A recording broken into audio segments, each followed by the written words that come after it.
Would either John or Robert like to tell us a bit about themselves or where they're at, or to bring everyone up to date? Not till I butt in. Oh, right. Sorry, Jim. The protocol is that you are always muted, except when you are speaking, please.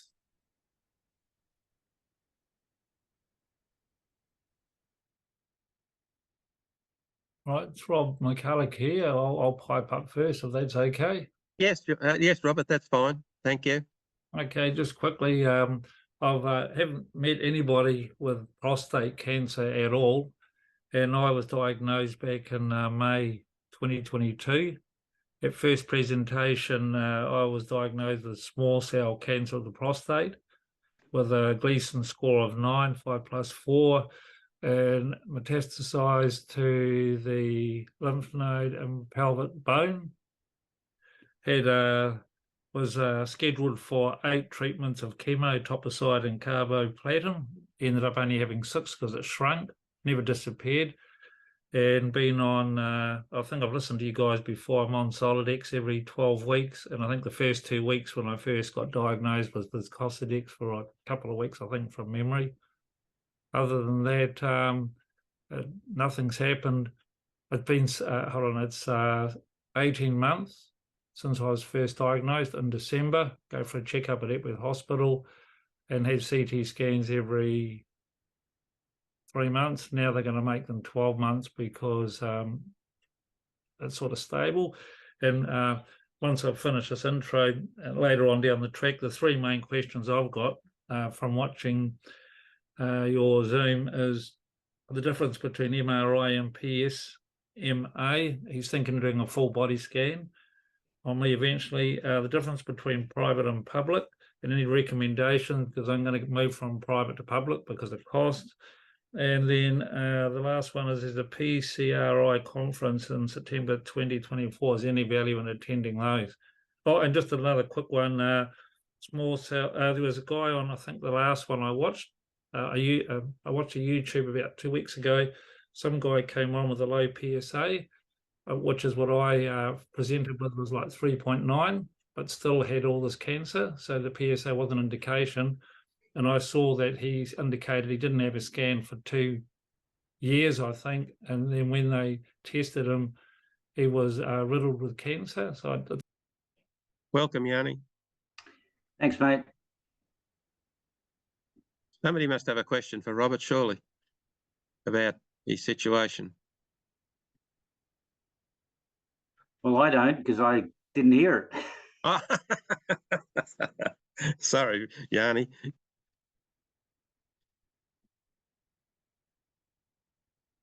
How do you feel, Robert? Fine. I feel tired from having the Zoladex treatment, but other than that, no, I'm good. I just feel fatigued. I walk all the time and try to eat a lot more healthy. I lost a bit of weight due to healthy eating rather than any issues due to cancer. It seems to be at bay, but my first look at someone with small cell cancer, or what the oncologist said to me is that I'll be lucky to get through to Christmas. I won't see 2 years. I'll be lucky to see 2 years, and I definitely won't see 5, but I haven't deteriorated or anything. It's nearly 18 months since first diagnosed, and I feel as good as I did when I first presented.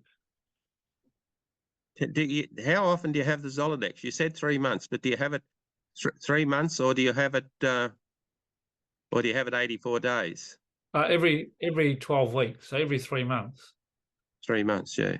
There's a difference between 3 months and 84 days.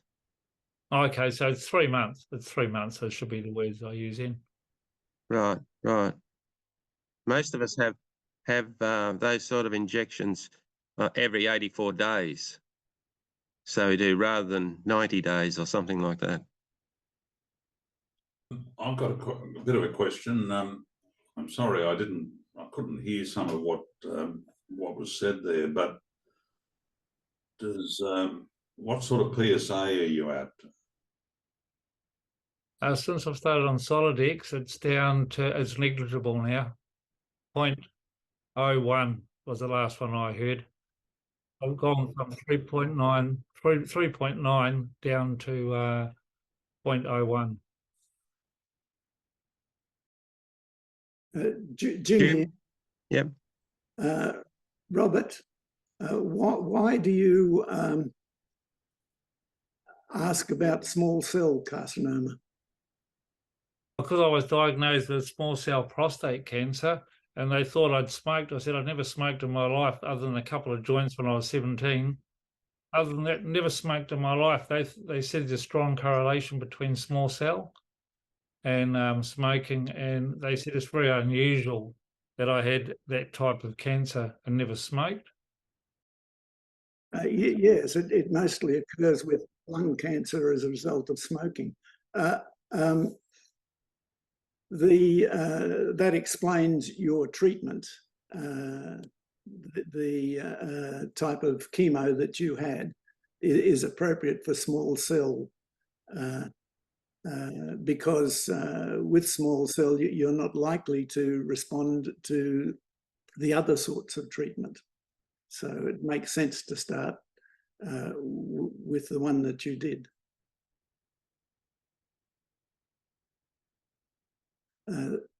Small cell can without, before we had those kinds of treatments, the carboplatins, small cell was often very, very rapid. We had experience with one of our first members who wasn't a member but very long. Thanks. So Jim, is small cell carcinoma, I've never heard of it before in the context of prostate cancer, is that the same as neuroendocrine cancer? It's related. They're often put in the same bundle because they're often treated the same way, but they are different. Basically, small cell has small cells that the pathologist can see, but the treatments at the moment are about the same, and prognosis is about the same without treatment. I don't know about the prognosis upon treatment with these carboplatins. Well, Robert, we certainly wish you well in your treatment, and if you do have small cell carcinoma, we'll may this treatment work for you and give you an extended period of time. That's for sure. Yes, Jim. On the PCRI conference, in the old days, they were really worthwhile going to. Now that they all go online on Zoom, and they're certainly worth listening to, and they're certainly worth asking a PCRI question, because it'll be answered possibly by medical oncologist Mark Schultz. So if you subscribe to the PCRI videos, you'll be able to ask questions underneath the videos. Could you explain what PCRI is? Some of the guys might be familiar with that. Okay. The Prostate Cancer Institute. Research Institute. Research Institute. No good with these acronyms. Prostate Cancer Research Institute.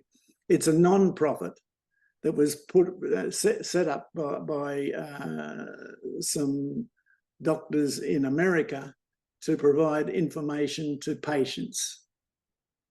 And these days they put out a video every week, and on YouTube, which is where you subscribe. They used to have a one-day conference in March every year, and 2 or 3 day conference in September. I've been to 5 of them. Nev's been to 2. I think Yanni's been to 1. Tony's been to 1. And in general, the information provided is excellent because they do pick excellent doctors. That they've been doing it now for nearly 20 years, I think, and they've got a good list of people who know their business and can communicate it, and those who can't. So, and did Robert have another question? I'm sorry, I was occupied with technical details when you were asking the questions, please. Yeah, the question was the MRI versus PSMA, because at the moment the only scans I've had are CT scans and the bone scan, but he's looking at giving me a full body MRI just after 24 months just to have a look. And I just wondered what picks up small cell. My understanding is that I don't know what picks up small cell, which scan picks it up. Sorry, I don't know that it's any different.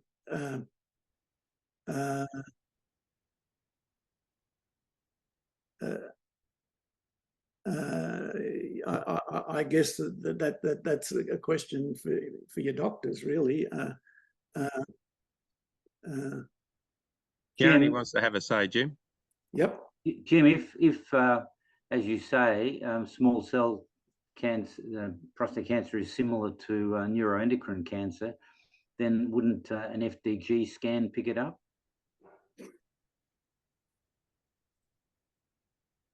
I don't know. Robert, I will undertake to look up that question and see the best answer that I can come up with.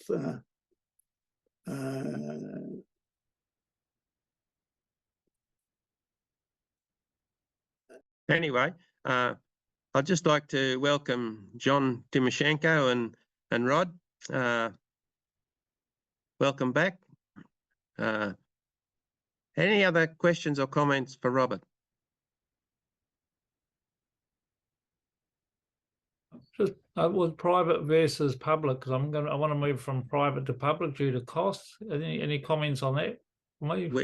We've had a number of members over the years gone from private to public, and a lot of times, especially in places, in smaller places, I don't know about where you are, but in smaller places, you get the same oncologist at the public system as what you'd get in the private system, because they might work 1 or 2 days a week in the public system and the rest of the week in the private system. So, from my experience with different guys that have been in the public system, they've been treated fairly well. And if you go on a trial in Royal Brisbane, that's the public system anyway. If you had to go to Brisbane for a trial, or if you had to got onto a trial in Melbourne, it'd be more than likely in a public system. So it would, my understanding. Did I understand that Robert is in Melbourne? Yeah. Well, Peter McCallum is public, and Peter McCallum is reportedly fantastic. I've personally not been to Peter McCallum, but I know of a whole bunch of guys who have been. And as Nev says, there are oncologists and urologists and, Uncle Tim Cobley and all who work in private practice and at Peter Mac. The only issue is that at Peter Mac, you don't get a choice of specialist. And so it may be difficult to maintain some continuity with your specialist, because, first time you go there, you might see, person A, next time person Z, next time person C, and so on and so on. But they do have world-class capability. They're the leader in trials for various combinations of prostate cancer treatments and medications in Victoria, if not Australia. And there's a very, very wide range of of alternative trials that they perform there. You know, I think the guy who's currently the lead of their trial program is a guy called Ben Tran, or Arun Azad are the two that come to mind. I was down there a few years ago, Robert, and we got showed through the Peter Mac where they do their research, and they're actually doing a lot of research on small cell carcinoma at the time. So they were. I don't know what become of the research, but they certainly were doing it. They were really interested in trying to get a bit more information about it at that time. Any other questions or comments to Robert? Yes, Jim? Can I do a technical thing for a second? Phone number ending in 2694. Do we have a name for that, please? You'll have to unmute, which on the phone is *6.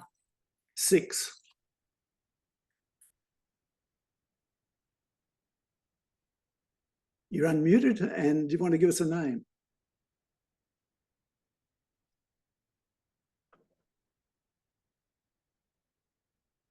Phone number ending in... Say again, please. Oh, John. Welcome, John. Nev, that was John who? Basuma. Oh, right. Gotcha.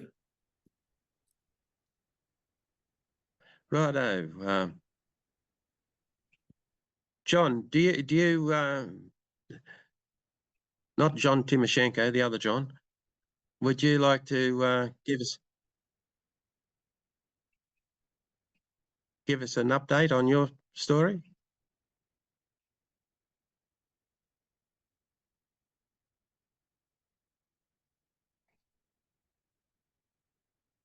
No, you can't hear us apparently. Rod, would you are you prepared to give us an update? Oh, righto. Well, we've gone to Rod now, so just hang on. Up to speed. Righto, Rod, you've got the floor. Yeah, everything's going pretty good. I had a scan, one of those CT PET scan things, contrast scans. They showed the cancer on the bones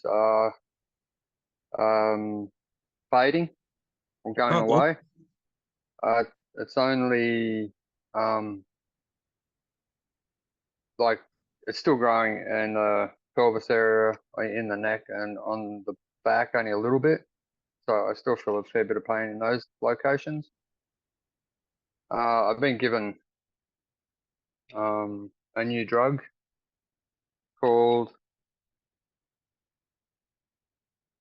celecoxib for pain. So it's an anti-inflammatory. To see if that helps with the pain, and that's pretty much it. Everything else is going pretty good. I went to the optometrist and found that I've got cataracts now due to one of the medications. But you got to have that removed, or we're going to wait and see how bad it gets. Right. Like last year I didn't have it, and this year I've got it in both eyes. So the doctor said, "Shit, fix that up." And I went, "Oh yeah, let's just hang around a bit. We only just detected it." Fair enough. So yeah, we'll wait a bit, see how it's going. So overall, your metastases, they're not developing. You're not developing more. You're holding your own. Is that right or not? Yeah. That is right. Yes. Yeah.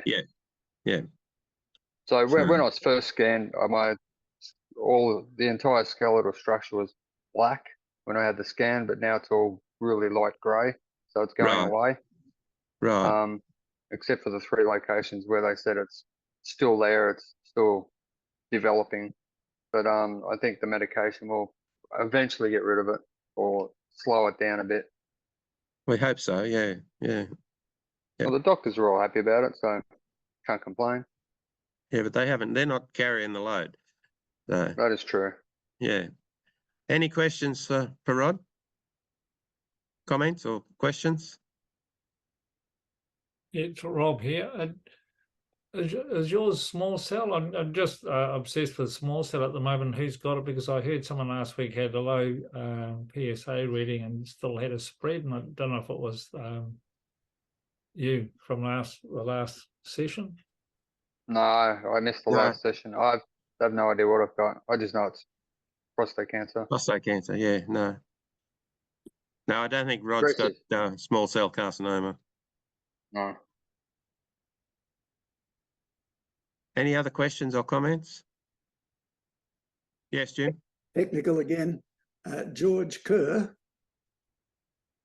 I'm going to mute you and you won't be able to be heard until you, on your phone, press on the keyboard, press star and then 6. Okay? Thanks, Nev.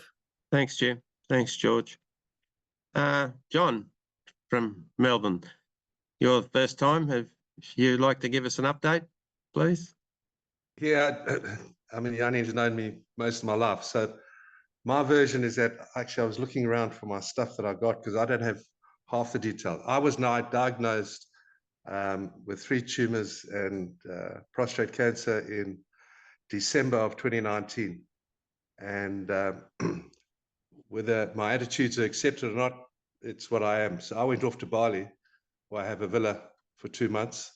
And I came back and everything had got worse. And I went into and did robotic surgery, and they removed all the 3 tumors. And and then I've refused treatment because my wife died of breast cancer. She had 18 chemos and 28 radiations. And I have a belief system, right or wrong, that when the man upstairs calls you, whether you've had this stuff or not, you'll go on the same day. So Yanni was very, and I'm not pumping Yanni's size up, but Yanni was sending me stuff, which I was reading.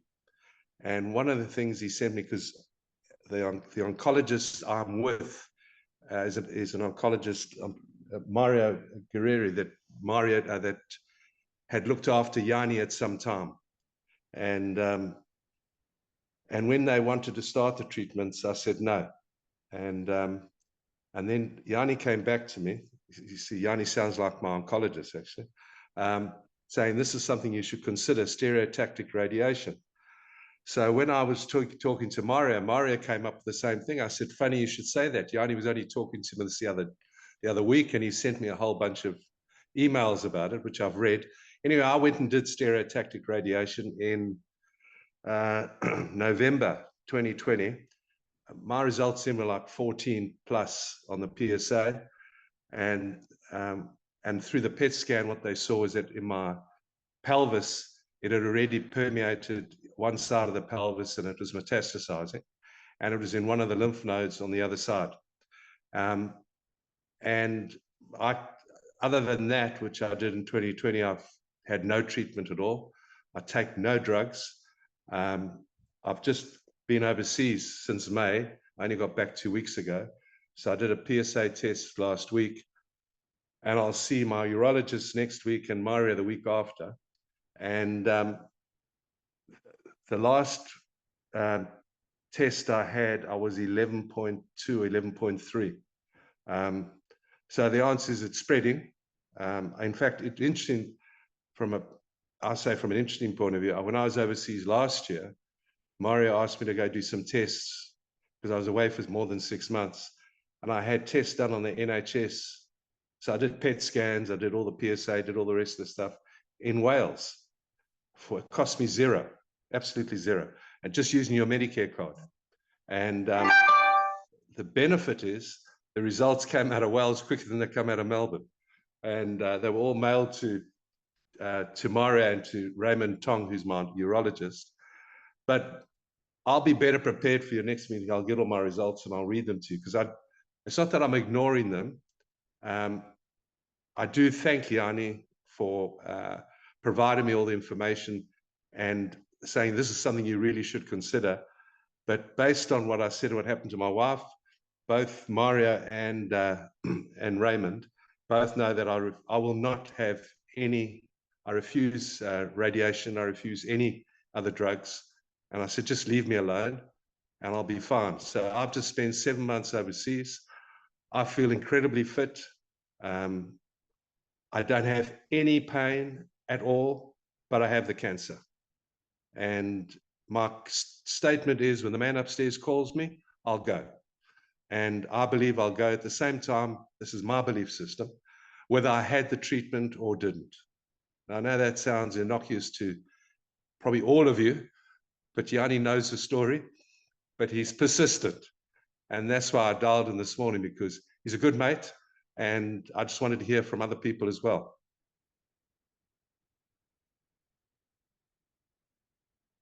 Okay, Thanks that's for it. that, John.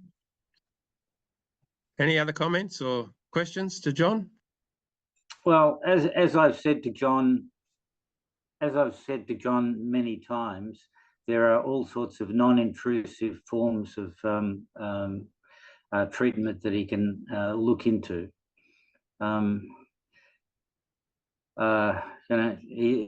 You said, John, that you wouldn't do radiation treatment. You had stereotactic treatment. There's no reason why you can't have repeated doses of stereotactic treatment. There's also lutetium 177, which is a recent nuclear medicine treatment you can possibly take, and that's not going to impact any of your functional capability in any way. There's a whole bunch of new things that have just hit the news. There's a new medication called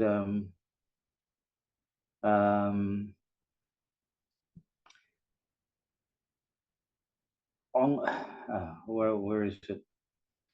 225AC-J591. Just remember that. Or there's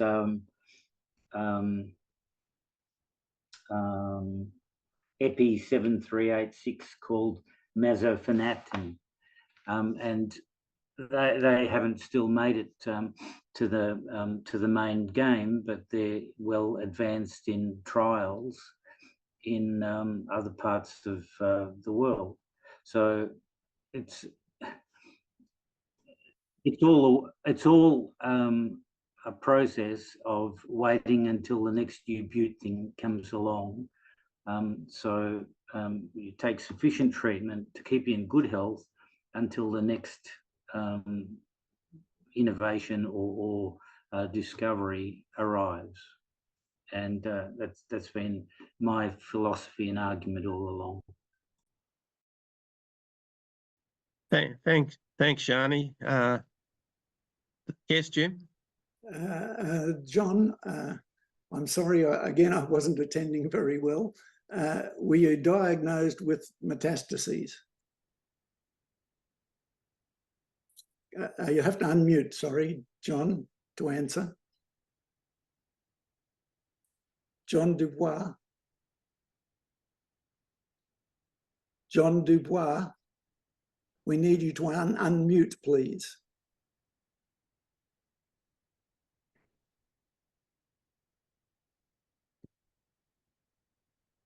It's okay. Yeah, I've just I've got Jim. I can see you, but I can't see anyone else. Yes, the answer is it was in 2022 in Wales. The oncologist there who spoke to me as well, and I've spoken to Mara, it is metastasizing. Okay, but when you were initially diagnosed in 2020, was it metastasized then? No. No, okay. All right. I asked that because there's a big difference. If you'd been diagnosed with metastases, there's an 85% chance that you'd be dead by now. No. But diagnosed later, no. you might be lucky for a few years. Let's hope so. Or perhaps you can join them here. We mostly have lived longer than we should because we've accepted treatment. But anyway, you know, your individual philosophy is up to you. Thank you, Jim. I'd just like to, yes, Shani. And the other point I might make is it doesn't actually matter what your PSA level is. What matters is the PSA doubling time, because you can have if you can maintain a PSA of 11 ad infinitum, that's fine. But if in the next couple of months it becomes 20 and then 25 and 26 and so on in a short space of time, then that's where the concern comes in. Yeah, thanks for that, Yanni. That's the critical thing, the doubling time. John, a lot of us here have been on hormone therapy for 10, 12. Tony Maxwell over there, he's been on it for over 20 years, and and we've all been able to continue to lead pretty active lives, I think. So we have. Tony Sheehan, you wanted to say something?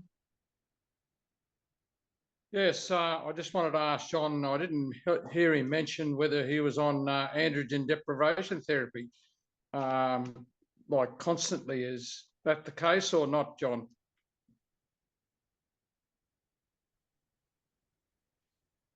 Because most of us blokes sort of in similar situations to you are on androgen deprivation therapy all the time.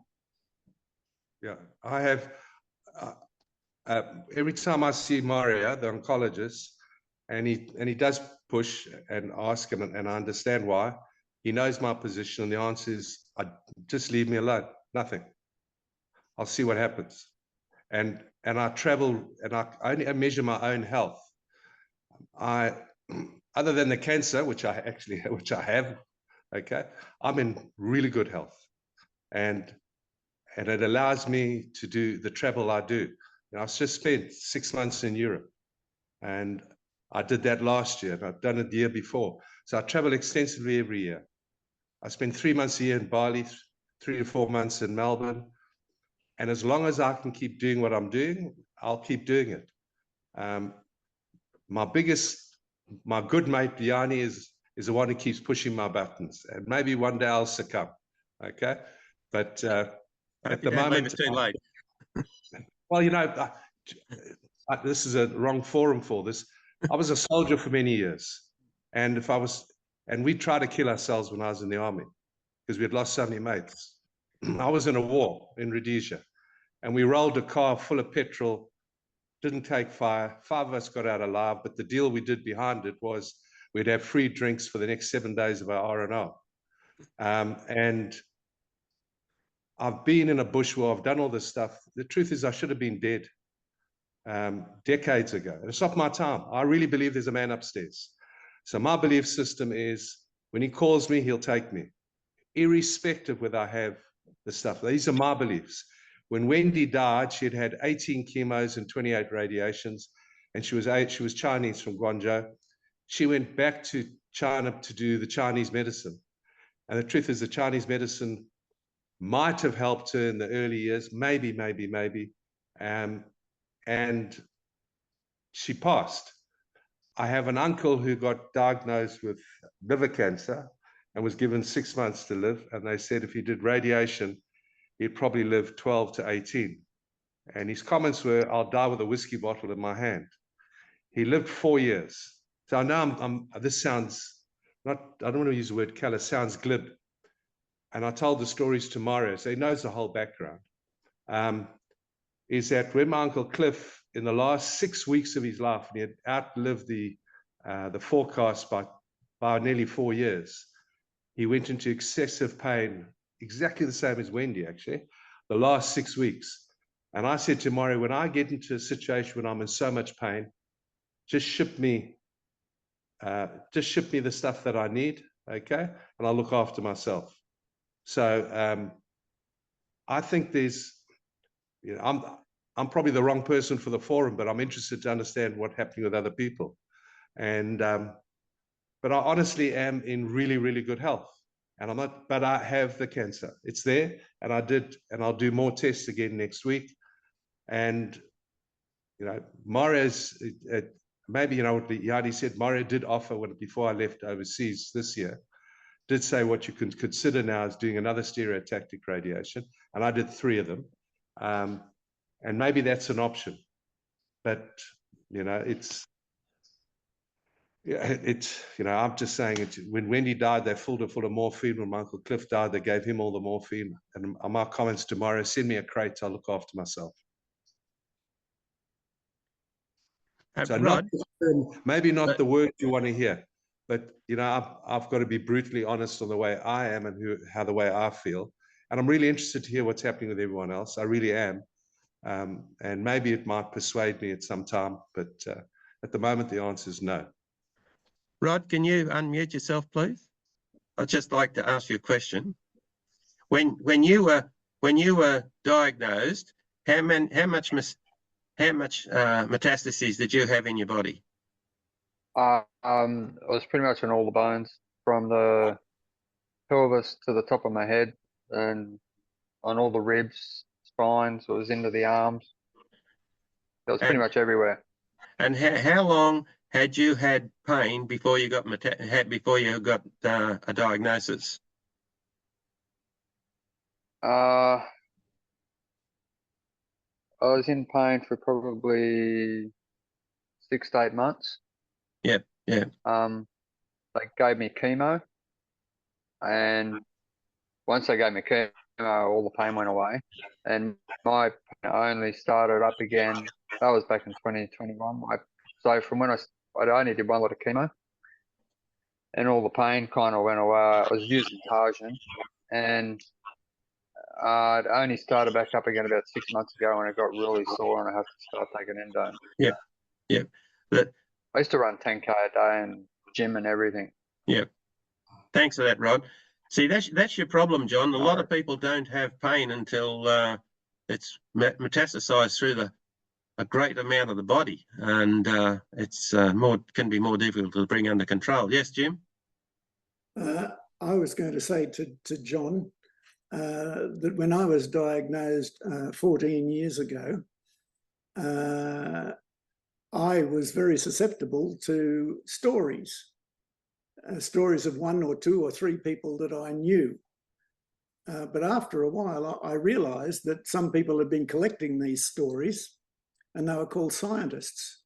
And they had taken maybe 600 or 2,000 men and giving half of them one thing and half of them another, and found out which one a lot more of them lived with. And I decided to take notice of that. And I'd be still traveling several months every year if my money hadn't run out. Certainly, you know, since I've been diagnosed, I spent a month traveling around the North Island of New Zealand with my wife, and then another month traveling around the South Island with her. And I've been to the United States 5 times. You know, so basically, the people who are here look to the numbers, and you're talking about a number of 3, and we're basing our treatment on a lot bigger numbers than that. Okay.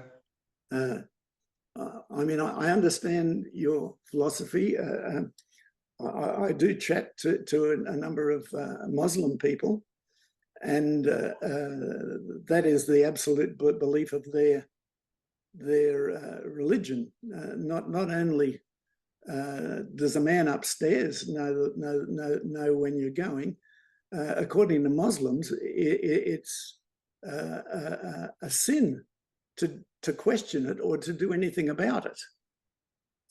So I understand philosophical basis, but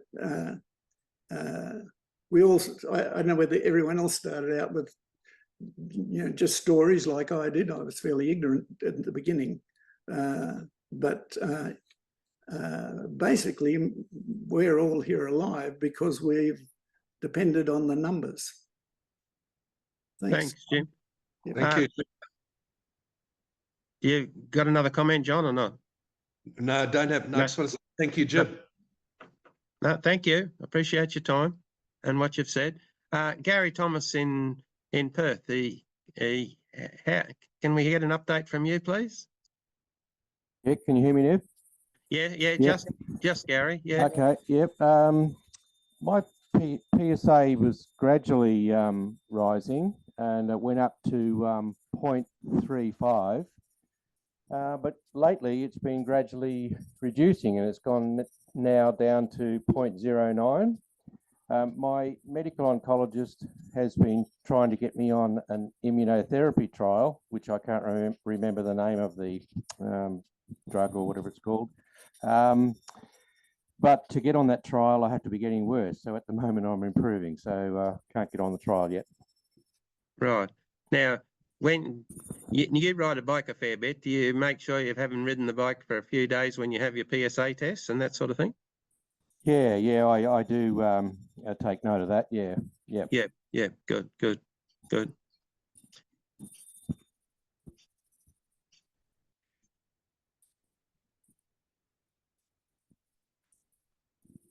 Just a word to everybody. If you forget to mute yourself after you finish talking, I will mute you. So you'll have to unmute yourself before you talk. Is there any questions to Gary?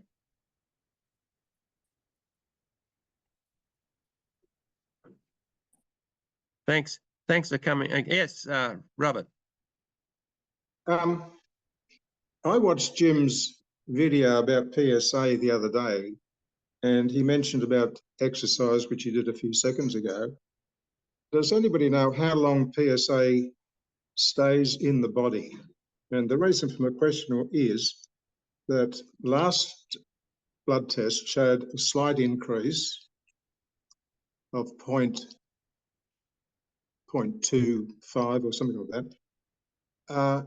But immediately before I had that test, I had done my 2-kilometre walk within an hour before. And watching Jim's video and the advice about not doing any exercise for about 48, or vigorous exercise for 48 hours, I'm just wondering, and I won't know until the next blood test, whether that walk had actually caused that increase. And I suppose my question is, if you do something that increases your PSA, how long does that PSA stay in the body? Does the body get rid of it, or does it keep circulating, or what happens to it? Thanks, Robert. Before I get Jim to answer, I'd just like to thank Yanni for his contribution towards that video. Yes, Jim?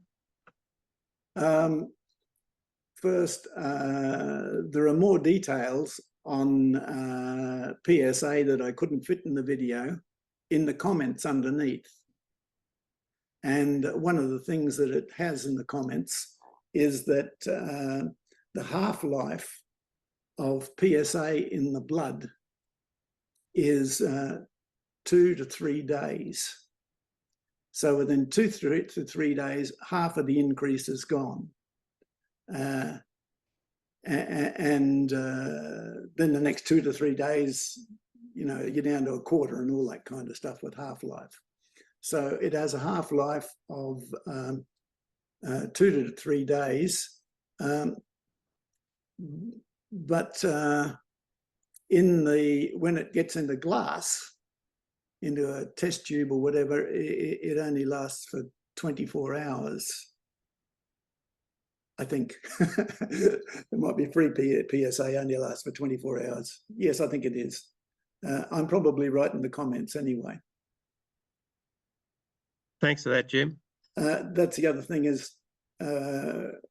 when they're talking about vigorous exercise, I think they're talking about people who are keeping fit for half marathons and things like that.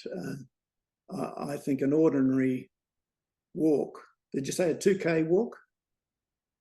and at just ordinary pace, about 4 or 5 kilometres an hour. Yeah. So I don't think that'd be counted as vigorous exercise. Yeah, but I think Gary in Perth, he gets some fairly vigorous exercise when those guys all go bike riding together. So they do. Yes, indeed, yeah. Yeah, it's Gary here. Yeah, my understanding is that it's mainly cycling that increases the PSA, because the saddle presses on the prostate, and I suppose, I don't know, irritates it a bit, or that's what I think. But yeah, you're right. It is one of the things that can increase it. Yeah. Horse riding's another one. Similar sort of thing. But also the vigorous exercise has been named in research. So yeah. Right. Rightio. Any other questions to Robert or comments? John Timoshenko, how's things in your world in Melbourne? Or are you in Melbourne? You're still muted, John.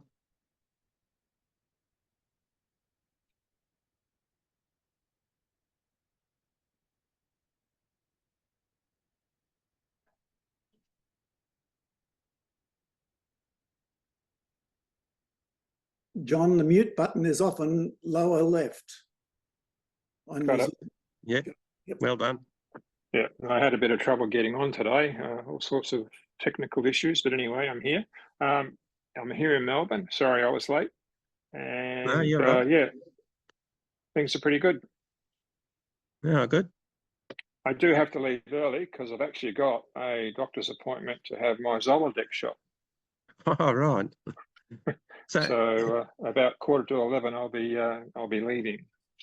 So, how many years have you been on ADT, John? Must be about 4. 4, yeah. Right, I thought it might have been longer than that.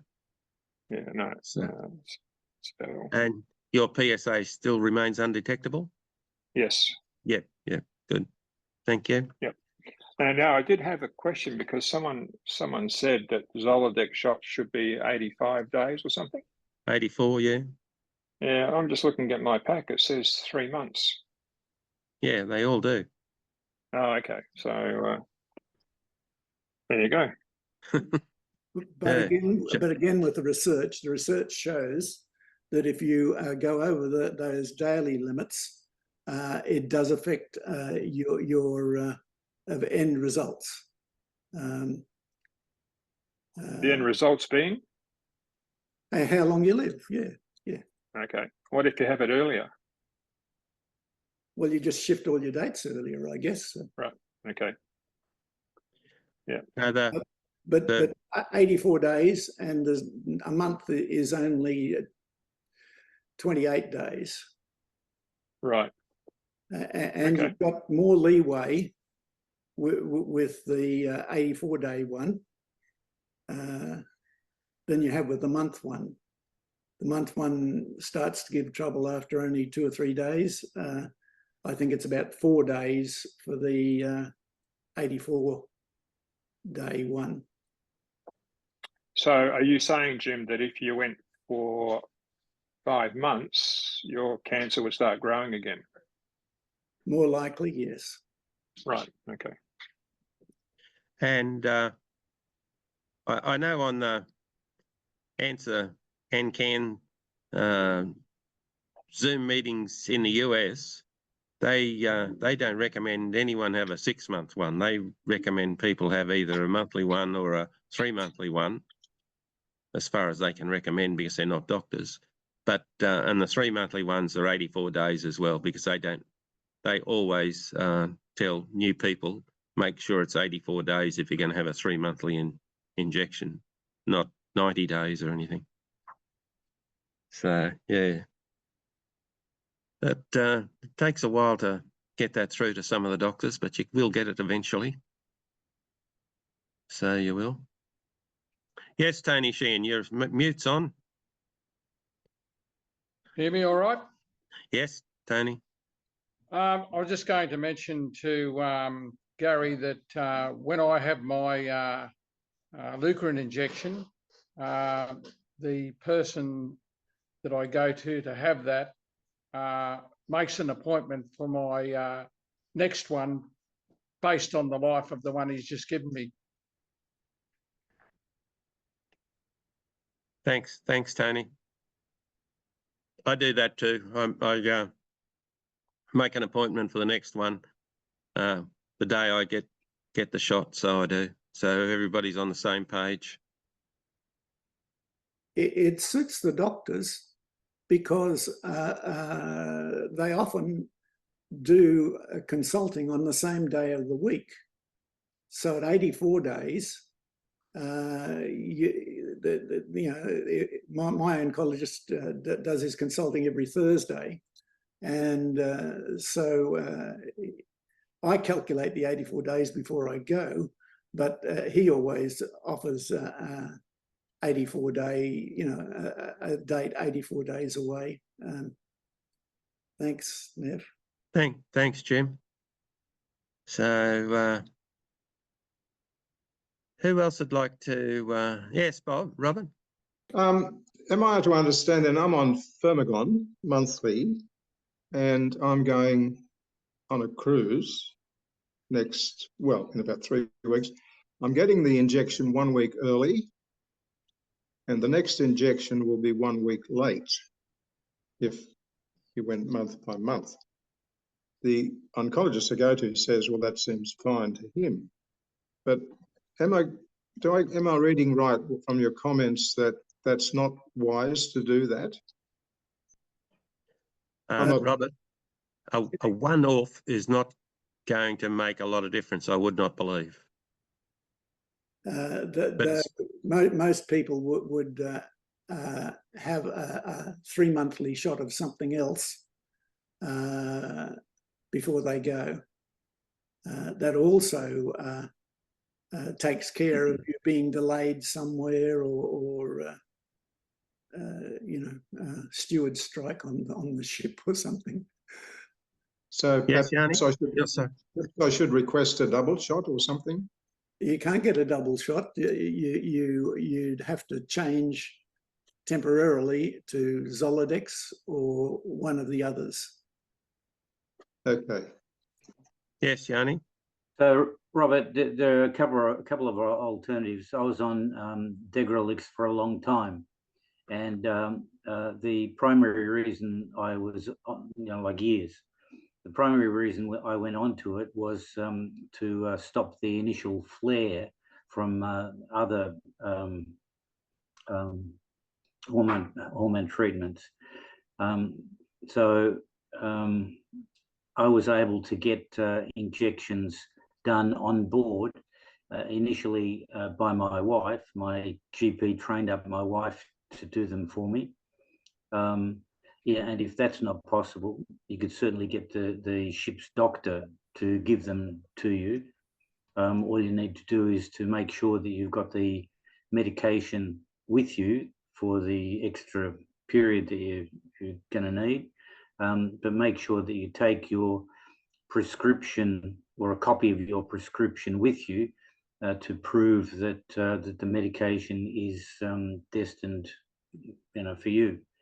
The other thing that you might want to consider is to, since the flare issue is no longer an issue for you, to permanently change to diferoline, otherwise known as triptorelin, which comes in 3 monthly doses. It has a much less impact on you. Degrelix, I'm sure you find painful for a day or two after the injection is done. And diferoline is a jab, and you barely even notice it for a few hours after. You're muted, by the way.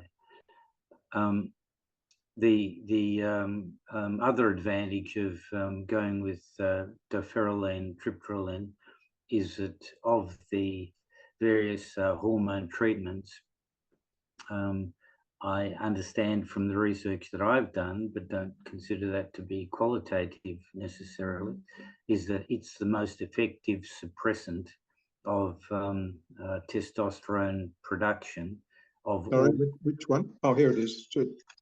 Diferoline. It's got two names, diferoline or triptorelin. It's in the chat. He can read it now. And take the 11.25 milligram version, because that will last you for 3 months, well and truly in excess of the length of the cruise. But but it's very important, if you do choose to get it injected on board the ship, that you have a copy of the prescription, so that you can show it to the doctor, and there's no question at all that that there's something flaky going on. And would they charge an arm and a leg, knowing ship's doctors? Cost me $50, I think, on the last time I got it done, US. Oh, okay. It's a cruise around Australia. I suppose there's another alternative. I could contact one of the support groups somewhere and see if anybody in one of those ports that I go in to make an appointment with a doctor in Australia there, whether it is Geraldton or Albany or wherever. I don't know. Well, you don't actually need a doctor. All you need is a nurse. That's right. But that's I would think a bit of an unnecessary hassle. Okay.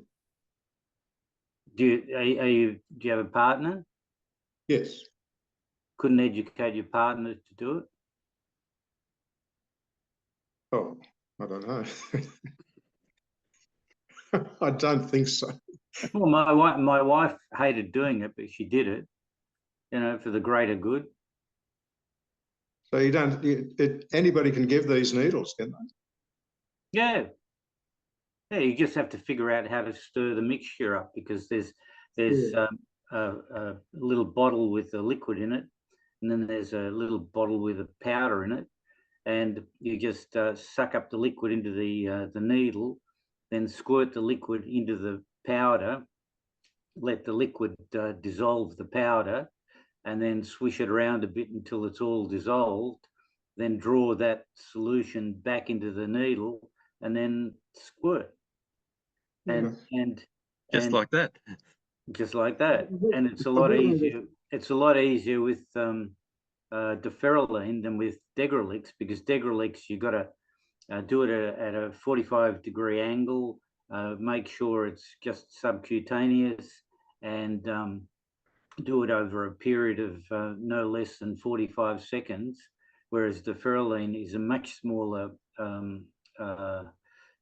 needle, much smaller syringe as well, so there's less of a solution, and you just poke it in your bum and push the lever, and away you go. In the bum? In the bum. Yeah. Well, the top part of the bum, yeah. Yeah. I've never understood why they say I have to go and see the doctor immediately before I see the nurse who gives me the needle. When it started, he said, I'll probably just wave to you and we'll say hello, and then you'll go and get your needle. But it means making... I think, well, on board the ship, I had to do that too, because they just want to verify that the prescription, the name on the prescription matches, the passport or whatever that you prove for identification. And the nurse apparently doesn't have credibility, so it's got to be looked at by the doctor. Okay. Thanks. That sounds a better option. Yep. Thanks, Robert. Thanks, Yanni. Peter, can you? Sorry, Jim. I just say to Robert, I will send you a video, a YouTube video, instructions of how to prepare diferoline. Yep. Thanks, Nev. Yeah. Tony, I'll give Peter the call first. Peter, how's the machine going? Well, I think the last time, or at the last meeting, I was getting ready to have my Botox injection. Yeah, that's right. Yeah. By all reports, that went according to plan, except it triggered high blood pressure for some reason. And I spent 3 hours in recovery because my blood pressure was 210/90. And they couldn't work out whether it was because of the Botox. Generally, it's 135/80. So they had to give me an injection of whatever to bring the blood pressure down. The prosthesis seems to be working okay. I'm not having any great difficulties with it, but I had to go back to my GP because of the blood pressure. And he put me on to, don't know whether you can see it, that. I don't know whether anyone ever has had any before, a spironolactone. And he said it's for lowering the blood pressure, and I thought, fair enough. After taking it, I could hardly walk.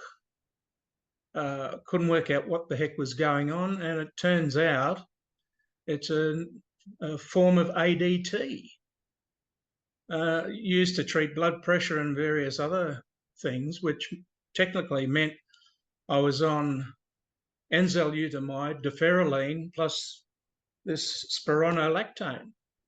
And I get bone and joint pain from the deferraline and the enzalutamide, and this was just the icing on the cake. So I'm just wondering whether anyone out there has come across this before. Has anyone ever had any Botox injections into the bladder? No. Everyone's shaking their head, Peter. Yeah. But we have heard of it over the years, so we have. What, this spironolactone? No, the Botox into the bladder. Oh, right, yeah. Well, this is the second one I've had. Yeah. I had one back in the beginning of March, and they indicated it lasts 6 to 9 months. So about the 9-month mark, I had to have another one. And it seems to help because they indicated that the bladder wall was extremely hardened from the radiotherapy. So this could be ongoing. I don't know. It just depends on whether I can retrain the bladder. Yeah. Thanks for that, Peter. For those with us that don't know or don't remember, Peter had an artificial male sphincter fitted about 6 weeks ago, and and he had hardening of the bladder, and that's why he had Botox injection into the bladder. So hope all goes well from here, Peter. Now, Tony Sheehan, you wanted to raise something? Yeah, I just wanted to comment on that business of getting access to and having administered ADT,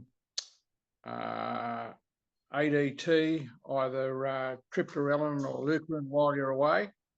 And I was in that position a couple of years ago.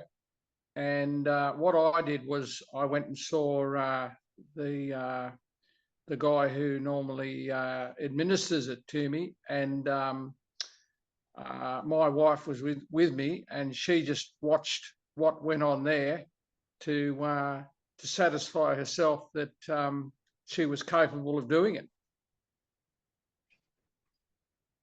Right, thanks for that, Tony.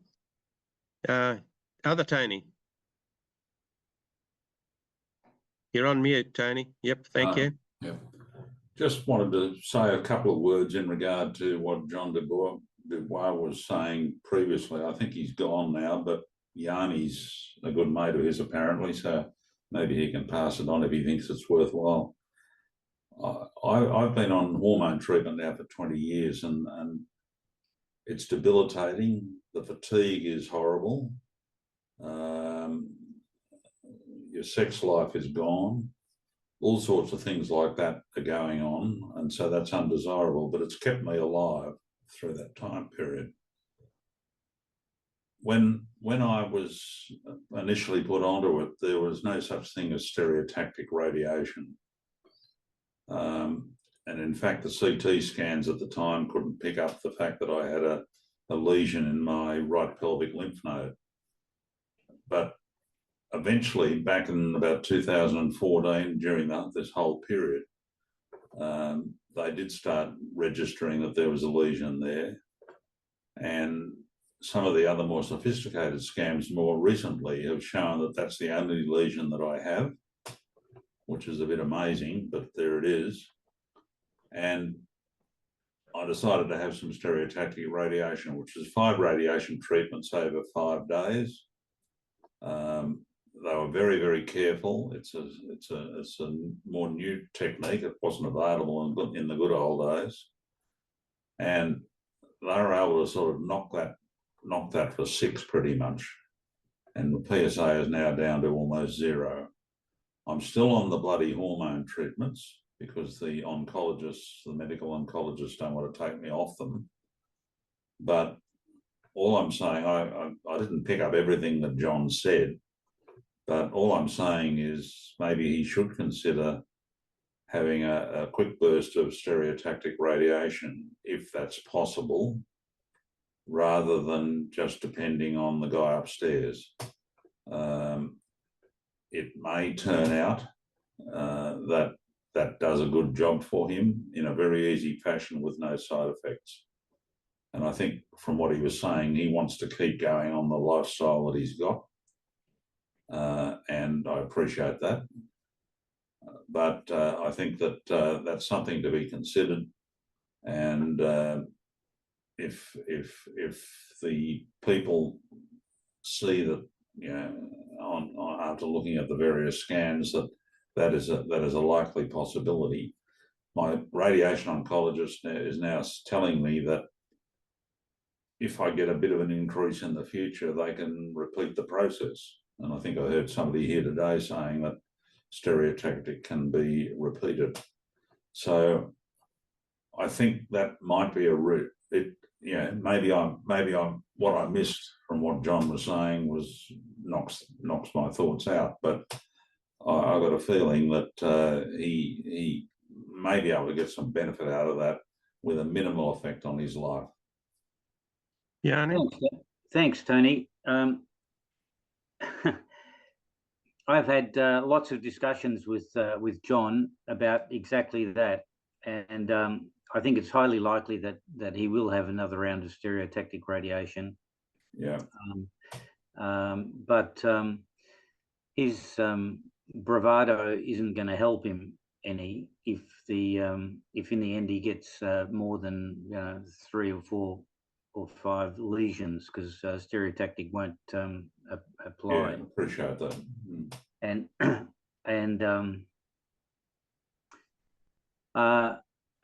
it's very easy to say that I'll let the guy upstairs figure out when the time has come, when you're feeling healthy and there are no obvious side effects, and that life is going on wonderfully and everything. But when it starts to turn turtle, I suspect that he will revise his thinking. Now, I understand that he doesn't want to do chemo because of the experiences his wife had and his uncle. Yeah. But there are so many other forms of treatment, as I keep on trying to stress to him, that chemo can be well and truly down the track. And then if he doesn't want to do chemo in the very end, then he doesn't have to do chemo. But in the meantime, he's if he can delay ADT for a while, so that and maintain a relatively low PSA, so long as the metastases don't get to his bones, which is from where upon which it is more difficult to stop the ongoing metastasis, then I think he's he'll probably do okay. But I do suspect that he's going to reconsider his position as time goes on. I'll bet. Thanks for that, Yanni. I'll bet Rod would like to be in his situation rather than the situation that he found himself in with so many metastases when he was diagnosed. So yeah, well, exactly, yeah. Exactly. But thanks for the suggestion, Tony. Thanks, mate. Yep. Sorry, I keep on making all these comments, and I feel a bit conscious of the fact that I'm hogging the time. But for Pete's benefit, I came across this thing called Epi 7386, which is also called Masofaniten, which is currently on trial in the States, stage 1 trials for people on enzalutamide who have relapsed, and it's supposed to be very effective. So you might want to just investigate the status of that.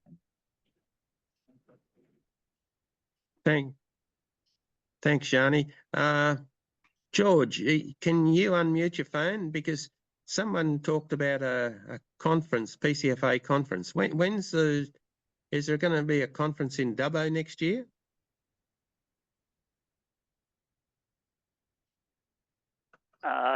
Yeah, as far as I know, yes, there is. Is it in September? Look, I haven't taken note of that yet. Right, It probably is. I think we've got a Christmas luncheon in about a week's time. I'll check that out. And because I was going to suggest to the lady that that truck driver fellow that is on the TV of a Tuesday night, we might get him back again to give us a bit of a story. He's a prostate sufferer, and he's probably got a little bit of a following on the TV amongst some of the blokes. Right. And he might draw a few people to the conference. Just interesting to, they might come to listen to what he has to say about, well, other things as well as prostrates, but truck driving and all the far distant places he goes to and some of his adventures. I'll talk to the lady that did contact him and see if we can get him to come down. Look, just a little thing about Zoladex and ADT and our 84 days for the other fellows. I did notice that when I was having Zoladex earlier in my journey, it was decided I'd have a Cosodex tablet as well, and that came in the Zoladex box, and there were only 84 tablets. So all of a sudden I started to think, oh, well, maybe 3 months is only 3 lots of 28. And that's becoming a bit prominent now. Should it stick to that 84 days? Yep. So what, yes, Jim? I have notice of the next conference, 4th of April 2025. I thought, I should last so long. You'll be right. So it's getting further and further away. It's the only thing I've got. Yeah, well, so we've got a little bit of an upsurge in COVID-19 again in New South Wales. And it was the COVID-19 that kind of derailed our conferences before. And who knows what's going to happen. But there's a new serum to come out for the next round of COVID around about the 13th or 14th, I think, of December, with the new strain in it. But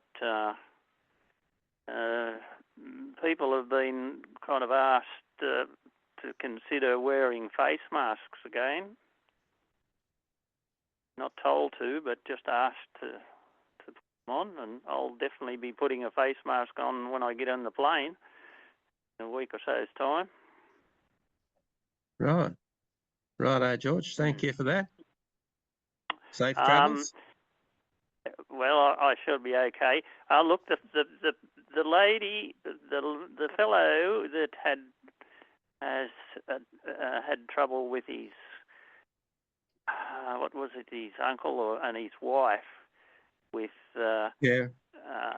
treatment.